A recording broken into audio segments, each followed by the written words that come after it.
Yun mga travelers, and good day, magandang hapon sa ating mga subscribers sa YouTube, ating mga followers sa Facebook page natin. Yun mga travelers, so bumiyahe tayo ngayon. Nandito tayo ngayon sa Starlight Ferries. At syempre mga ka-best friend, o mga travelers, ang biyahe natin ngayon ay Batangas to Rojas, Capiz, no? So, dadaan pa tayo ng Sibuyan Island mga travelers, no? So ayun, nandito tayo ngayon sa gitna ng karagatan dito sa part ng Batangas. Ayun. So going to ano tayo, gitna ng karagatan Calautan.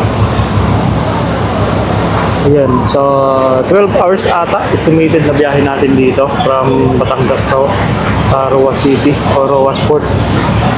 Kaya nga lang ito masaklap mga ka-travelers, gawa ng kanina ay pagdating natin dito sa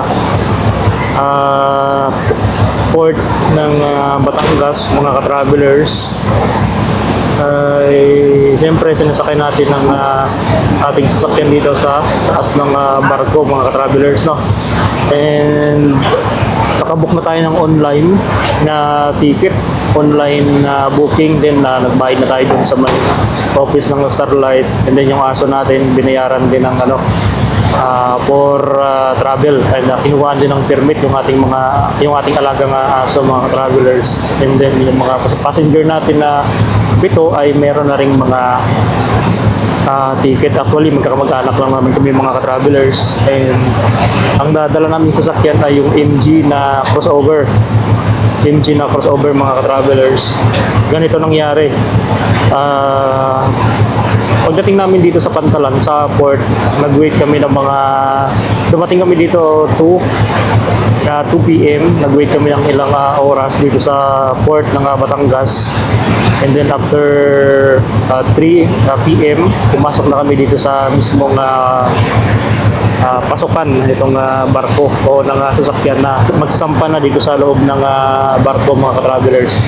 And merong nangyari hindi maganda, at buti na lang hindi natuloy. So ito, kikwento ko na mga ka-travelers ang kalukuhan dito sa Port of Batangas. So kanina nung pumasok tayo dito sa loob ng barko, so talagang maganda yung pag-receive sa'yo dito ng mga staff ng barko.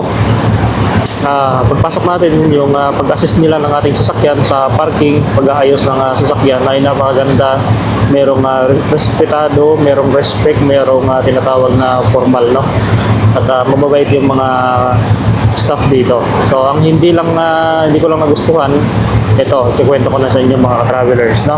After nung ilang hour, ilang minutes, syempre naayos ng sasakyan, yung ating ticket nakuha na, at na-clear na itong ticket natin dito sa taas, at nakakita tayo dito sa taas. Maya dito sa parang announcing nila, narinig ko in-announce yung sasakyan namin mga ka-travelers.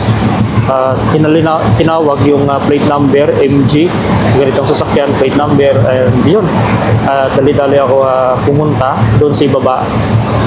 At sabi ko parang baka nagka-problema doon sa parking, or limited siguro, or masikip, or maluwang. Kaya yun, bumaba ako mga travelers doon sa pinagparkingan ng ating sasakyan, kasi tayo yung pinaka huling nakaparada doon sa gate nitong barge.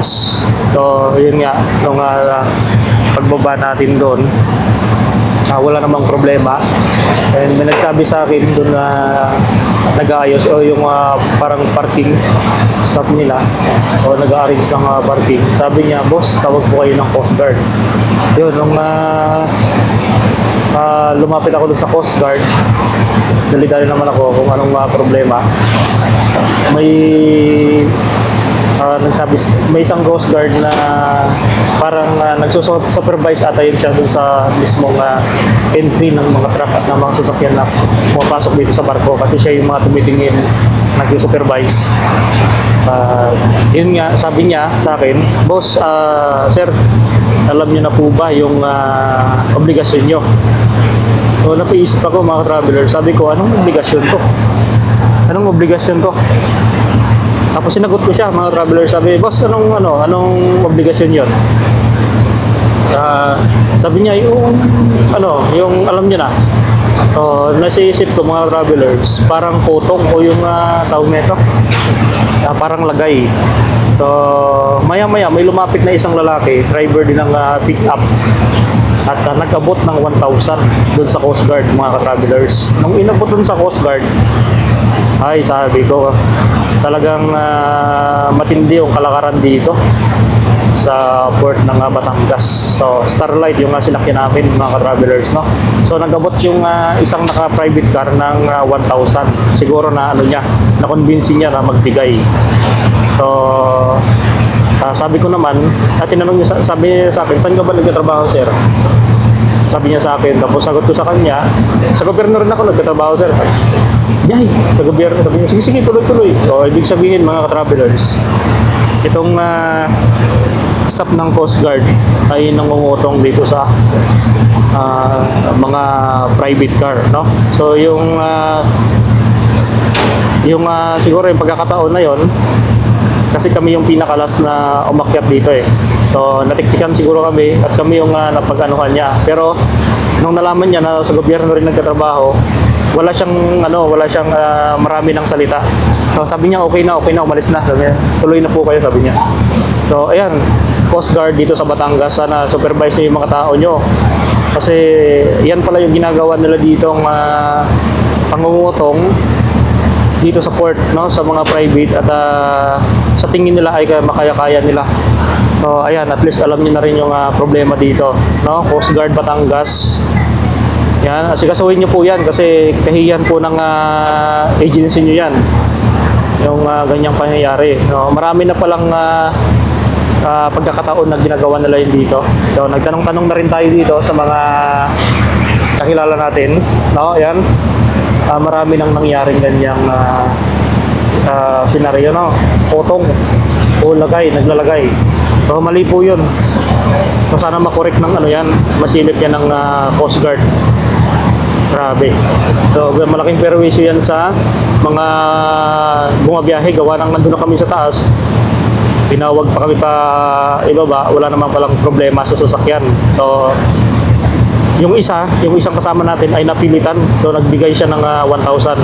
Napilitan na lang bumigay kasi siguro tinatakot niya or hinaharas ng mga Coast Guard staff dito sa port. So ayan, at least alam niya na yung kalakaran dito. At yun nga mga ka-travelers, no? So ingat-ingat na lang sa mga biyaheros natin dito sa port ng Batangas. So sana mabigyan ng leksyon yung Coast Guard na yon. Pero malalaman din naman ng ng Coast Guard gawa ng marami namang intel dito na bumabiyahe. So hindi lang naman intel yung bumabiyahe dito, yung mga nasa autoridad. Meron din, no, mga travelers, may mga kakilala rin tayo dito na bumabiyahe. So sana ingat-ingat po kayo dito, no. So ayan, nandito na tayo sa gitna ng karagatan. So yun na yung andun na yung Batangas, doon tayo nang galing. Yan, ito naman yung bandang Quezon. Ayun dito, bandang Quezon yan mga ka-travelers. Grabe. So first time nangyari yun sa akin at first time nangyari sa atin at sana wag mangyari sa iba. So ganun pala yung ginagawa dito ng mga ng mga Coast Guard. Nanghihingi ng lagay. So tinatanong kung ano yung obligasyon naming mga biyahero diyan sa Coast Guard. Samantalang nakakapagbayad na kami ng lahat ng travel fees dito para lang makasakay ng barko, no? So laki ng binayaran namin para makasakay dito. Halos kumpleto na yung aming babayaran o bayarin. So yan lang, nagtaka lang tuloy ako sa Coast Guard kung ano ba yung babayaran mga ka-travelers, no. So napakalaking kalokohan o napakalaking walang hiyaan ang ginagawa ng mga tao na yan dito sa port. Yan mga ka-travelers. Ingat-ingat lang po tayo sa ating biyahe. Yan, buti na lang ngayon sa ngayon, hindi maalon. So, okay na okay lang yung ano. Kalmante lang yung karagatan ngayon. So, maganda naman yung panahon dito mga ka-travelers. Very very clear yung kalangitan. Yan o. Konting ulap lang yan. So, yun mga ka-travelers. At least may nalaman na kayo. Ganito pala yung sitwasyon dito. Ganito yung nangyayari sa port ng Batangas. So, ang sinakyan natin ngayon, Starlight Ferries. Yan, Starlight Ferries tayo ngayon, mga ka-travelers. Grabe. First time ko rin na-experience yung ganong klaseng pangungutong. So, ayun mga travelers, thank you for watching. At share nyo guys ang ating videos na ito para aware din yung mga travelers natin na sumasakay ng barko dito sa Port of Batangas. So, sana sa iba walang ganyan.